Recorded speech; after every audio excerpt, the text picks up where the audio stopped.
Hi everyone, welcome back to my channel. Thank you so much for watching my videos. Please keep supporting me. ఈ మధ్య కాలంలో Australia student వీసాకి సంబంధించి ఒక update వచ్చింది. Australia student visa cap ని పెంచబోతున్నట్టుగా news అయితే వచ్చింది. ఇక్కడ కొన్ని అర్థం చేసుకోవాల్సిన విషయాలు ఉన్నాయి. ఆస్ట్రేలియా డెఫినెట్లీ ఇంతకు ముందు కంటే 2026 నుంచి నంబర్ ఆఫ్ అప్లికేషన్స్ గానీ నంబర్ ఆఫ్ వీసాస్ గానీ ఎక్కువ ఇవ్వడానికి రెడీ అయ్యాయి. కాకపోతే అందులో డైరెక్ట్ గా ఇండియాకి బెనిఫిట్ అయితే కాదు. సో వీటన్నిటి గురించి నేను ఈ వీడియోలో మీకు ఎక్స్ప్లెయిన్ చేస్తాను. అసలు ఎలాంటి చేంజెస్ వచ్చినాయి, దీనివల్ల ఇండియన్ స్టూడెంట్స్ కి ఏమైనా బెనిఫిట్ ఉందా లేదా అనేది కూడా నేను చెప్తాను. సో టోటల్ క్యాప్ అనేది ఇంక్రీజ్ చేశారు. ఇంతకు ముందు స్టూడెంట్ వీసా క్యాప్ 2,70,000 ఉండేది. 2026 నుంచి దాన్ని 2,95,000 కి పెంచారు. ఎస్, కొంత పెరిగిన మాట నిజమే. అయితే ఇది కాకుండా there are 4 more major points that we need to look into. First ఏంటంటే సెక్టరల్ అలొకేషన్. హైయర్ ఎడ్యుకేషన్ ఎవరైతే చదవాలనుకునే స్టూడెంట్స్ ఉన్నారో, అంటే మాస్టర్స్ గానీ ఇట్లాంటి స్టూడెంట్ వీసాస్ ఇప్పటి వరకు 1,80,000 ఉండేవి. 2026 నుంచి దాన్ని 1,96,750 కి పెంచారు. అలాగే ఎలికోస్ గానీ లేకపోతే వొకేషనల్ ప్రోగ్రామ్స్ ఏవైతే ఉంటాయో అవి ఇంతకుముందు 90,000 ఉండేది, దాన్ని 98,250 చేశారు. సో ఎక్కువగా ఈ వొకేషనల్ గానీ ఈ ఎలికోస్ గురించి పెద్దగా మన ఇండియన్ స్టూడెంట్స్ టార్గెట్ చేయరు కానీ we're more into higher education కదా. So let's discuss about masters. So ఈ హైయర్ ఎడ్యుకేషన్ గురించి చూస్తే 1,80,000 నుంచి 1,96,750, అంటే ఒక 16,750 ఇంక్రీజ్ అయింది. ఈ 9% ఆఫ్ ఇంక్రీజ్ ఏదైతే ఉందో ఇది ఓవరాల్ కేటగిరీ, అంటే జనరల్ కేటగిరీలో ఇంటర్నేషనల్ స్టూడెంట్స్ అందరూ అప్లై చేసుకునే వాళ్ళకి వర్తించదు. సో ఇక్కడ ఒక చిన్న క్యాచ్ ఉంది, దాని గురించి నేను ఎక్స్ప్లెయిన్ చేస్తాను.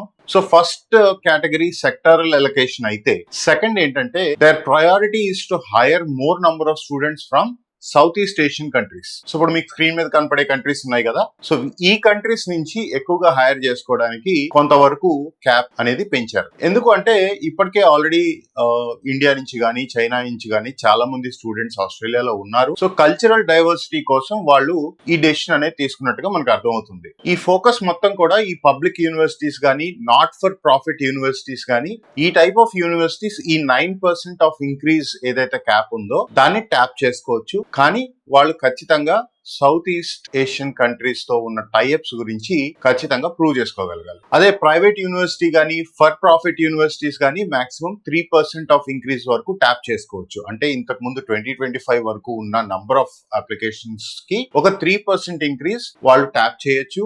సో ఇక్కడ ఇండియన్ స్టూడెంట్స్ కి కొంతవరకు హెల్ప్ అవుతుంది. అంతేగాని 9% ఇంక్రీజ్ అయింది అనగానే ఇండియన్ స్టూడెంట్స్ కి ఏదో మంచి జరిగిపోతున్నట్టు కాదు. This is more for students from South East Asian countries. So ఈ ప్రైవేట్ యూనివర్సిటీస్ గానీ ఫర్ ప్రాఫిట్ యూనివర్సిటీస్ గానీ ఈ 3% కి అదనంగా కూడా వాళ్ళు హైర్ చేసుకోవచ్చు, depending on their performance and lot of other factors. So Indian students కి ఏదైనా బెనిఫిట్ ఉంది అంటే ఓవరాల్ క్యాప్ అనేది ఇంక్రీజ్ అయింది, దానిలో కొంతవరకు బెనిఫిట్ అవుతారు కానీ major benefit is not for Indian students. అందులో కొన్ని యూనివర్సిటీస్ అయితే already they have strong types with South East Asian countries. మీరు స్క్రీన్ మీద చూడొచ్చు యూనివర్సిటీస్ ని. అలాగే ఇంకొన్ని universities there concentration is more on global recruitment. మీ స్క్రీన్ మీద కనపడే యూనివర్సిటీస్ ఏవైతే ఉన్నాయో they are not in specifically looking for only one reason. So ఈ టైప్ ఆఫ్ యూనివర్సిటీస్ కి అప్లై చేసుకుంటే ఇండియన్ స్టూడెంట్స్ కి అడ్మిషన్ తెచ్చుకునే అవకాశం కొంచెం బెటర్ గా ఉంటుంది. థర్డ్ చేంజ్ ఏంటంటే ఈ పబ్లిక్ యూనివర్సిటీస్ గానీ నాట్ ఫర్ ప్రాఫిట్ యూనివర్సిటీస్ గానీ ఇవేవైతే 9% ఆఫ్ ఇంక్రీజ్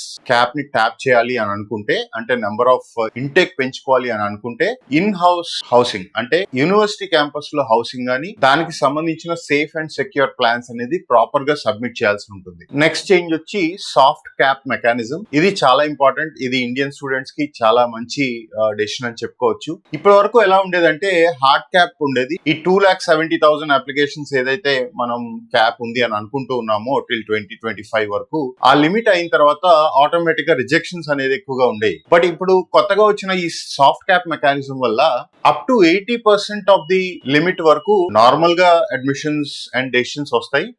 ఆ తర్వాత they slow down the process, అంటే అవుట్ రైట్ రిజెక్షన్స్ చేయకుండా నంబర్ ఆఫ్ అప్లికేషన్స్ లో స్లోగా వాళ్ళు కన్సిడర్ చేసుకొని డెసిషన్స్ ఇవ్వడం అనేది జరుగుతుంది. ఇంతకు ముందు లాగా అవుట్ రైట్ గా రిజెక్ట్ చేసే పరిస్థితులు అయితే ఉండవు. ఇది కొంతవరకు బెనిఫిట్ అని చెప్పొచ్చు ఇండియన్ స్టూడెంట్స్. సో ఓవరాల్ గా వచ్చిన ఈ క్యాప్ ఇంక్రీజ్ ని డెఫినెట్లీ ఇండియన్ స్టూడెంట్స్ వాడుకోవచ్చు. బట్ అందరూ అనుకుంటున్నట్టుగా ఏదో ఆస్ట్రేలియా స్టూడెంట్ క్యాప్ ని పెంచింది, సో డైరెక్ట్ గా ఇండియన్ స్టూడెంట్స్ ఎక్కువ మందికి వీసాస్ వస్తాయి, మార్కెటింగ్ ట్రిక్ లాగా చాలా మంది వాడుతూ ఉండొచ్చు. కానీ బట్ రియాలిటీ అయితే అది కాదు. ఇంతకు ముందు ఎలా అయితే ప్రాసెస్ ఉందో ఇప్పుడు కూడా అలాంటి ప్రాసెస్ ఉంటుంది. అప్లికేషన్ ప్రాసెస్ గానీ, వీసా ప్రాసెస్ గానీ. ఇంతకుముందు 2,70,000 వీసాస్ వస్తే ఇప్పుడు 2,95,000 వీసాస్ ఓవరాల్ గా ఆస్ట్రేలియా ఇవ్వడానికి రెడీగా ఉంది. సో ఇండియన్ స్టూడెంట్స్ త్వరగా కనుక అప్లై చేసుకోగలిగితే ఈ సాఫ్ట్ క్యాప్ మెకానిజం వల్ల ఆ ఫస్ట్ 80% లో అడ్మిషన్స్ అనేది రావడం జరుగుతుంది. ఇన్ కేస్ అది 80% దాటిన తర్వాత అప్లికేషన్స్ మీద డెసిషన్స్ అనేది చాలా స్లో అయ్యే ప్రాసెస్ ఉంది. Slow process is better than rejection which is always better. But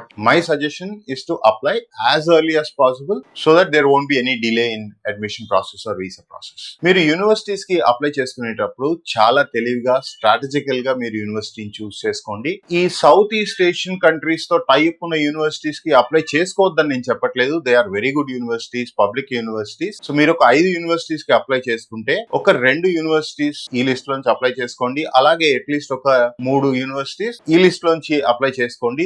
ఈ యూనివర్సిటీస్ కి గ్లోబల్ టైప్స్ ఎక్కువగా ఉంటాయి. They more into offering admissions to all the regions కాబట్టి అట్లీస్ట్ మీకు అడ్మిషన్స్ రావడానికి ఎక్కువ ఛాన్స్ ఉంటుంది. అలాగే రీజనల్ ఏరియాస్ గానీ, నాట్ సో పాపులర్ క్యాంపసెస్ ని గానీ కూడా మీరు చూస్ చేసుకుంటే అడ్మిషన్స్ త్వరగా వచ్చే అవకాశం ఉంటుంది. అంటే పాపులర్ మెయిన్ క్యాంపసెస్ ఏవైతే ఉంటాయో వాటికి ఎక్కువ కాంపిటీషన్ ఉంటుంది. I'm not saying that you should not apply. Me profile చాలా బాగుండి మంచి స్కోర్స్ కనుక ఉంటే ఖచ్చితంగా పాపులర్ క్యాంపసెస్, మెయిన్ క్యాంపసెస్ కి కూడా మీరు అప్లై చేసుకోవచ్చు. ఈవెన్ రీజనల్ ప్లేసెస్ కూడా అవసరం లేదు. మెల్బోర్న్ అలాంటి ఏరియాస్ లో కూడా మీరు అప్లై చేసుకోవచ్చు. బట్ ప్రొఫైల్ కొంచెం యావరేజ్ గా ఉండి if you still want to apply for those popular campuses మీకు అడ్మిషన్ రావడం కష్టం అవుతుంది. కాబట్టి think about it. Even regional areas లో కూడా మంచి మంచి యూనివర్సిటీస్ ఉన్నాయి కదా. సో స్ట్రాటజికల్ గా మీరు యూనివర్సిటీ సెలెక్షన్ అనేది చేసుకోండి. అలాగే మీరు అప్లికేషన్ పెట్టే టైం కి అన్ని డాక్యుమెంట్స్ మీ దగ్గర ఉండేలా చూసుకోండి. Weather it is educational document, English language course, most importantly financial document. ఈ ఫైనాన్షియల్ డాక్యుమెంటేషన్ వల్లే చాలా మంది స్టూడెంట్స్ యొక్క ప్రాసెస్ ఆగిపోతూ ఉంది. నేను ఇంతకు ముందు కూడా మల్టిపుల్ వీడియోస్ లో నేను ఎక్స్ప్లెయిన్ చేశాను. ఫైనాన్షియల్ డాక్యుమెంట్స్ ఉంటేనే మీరు ఆస్ట్రేలియా ప్రాసెస్ స్టార్ట్ చేయండి, లేకపోతే చేయొద్దు. అనవసరమైన టైం వేస్ట్. ఈ ఫైనాన్షియల్ డాక్యుమెంటేషన్ లో ఫండింగ్ డాక్యుమెంట్స్ వేరు, ఇన్కమ్ డాక్యుమెంట్స్ వేరు. రెండు కూడా ఇంపార్టెంట్. ఇన్కమ్ డాక్యుమెంట్స్ అంటే మీ ఫ్యామిలీ యొక్క ఇయర్లీ ఇన్కమ్ ఎంత అనేది ప్రూవ్ చేయడానికి, whether it is ITRs or agriculture income certificates or salaried employee అయితే ఫార్మ్ 16. సో ఇవి ఖచ్చితంగా ఉండాలి. దీనికి తోడుగా ఫండింగ్ డాక్యుమెంట్స్ అంటే లోన్ అండ్ సేవింగ్స్. ఇది ఉంటే అది అవసరం లేదు, అది ఉంటే ఇది అవసరం లేదని కాదు, ఖచ్చితంగా అన్ని అవసరమే. సో ఈ రీసెంట్ గా వచ్చిన చేంజెస్ వల్ల స్పెసిఫిక్ గా ఇండియన్ స్టూడెంట్స్ కి ఏదో మంచి జరిగిపోతుందని కాదు, కొంచెం ఇంక్రీజ్ అయింది. 9% ఆఫ్ ఇంక్రీజ్. అందులో కూడా సౌత్ ఈస్ట్ ఏషియన్ కంట్రీస్ కి ఫస్ట్ ప్రిఫరెన్స్ ఉంటుంది.